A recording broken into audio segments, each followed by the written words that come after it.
How much broken grain do you produce in your harvest?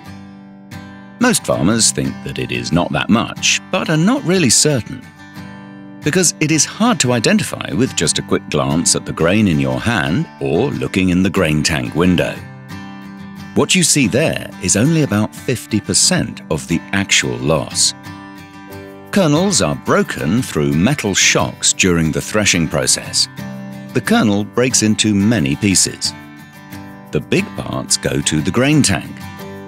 But 50% are smaller pieces which are blown onto the field by the cleaning system.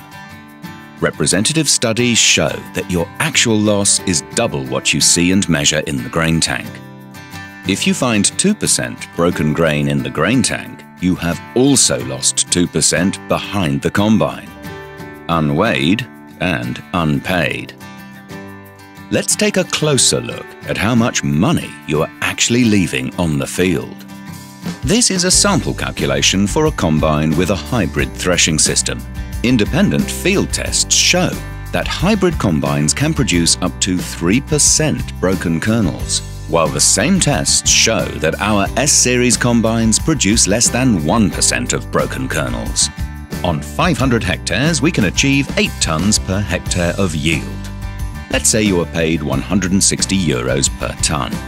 If you now calculate your additional losses of 2% broken kernels, that's the difference between a hybrid machine with 3% of broken kernels versus 1% of the S-Series. You will see that you lose up to 12,800 euros per 500 hectares every year. Over 5 years, this adds up to 64,000 euros, a huge amount of money lost in the field. To find out how many broken kernels your combine produces, take a sample from your grain tank, check the quality, and make your own calculation. If you need assistance doing so, your grain storage company or your John Deere dealer will be happy to help. Our solution for better grain quality is the S-Series combine.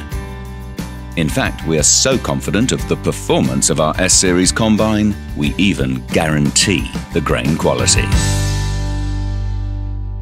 Stop losing thousands of euros in broken grain.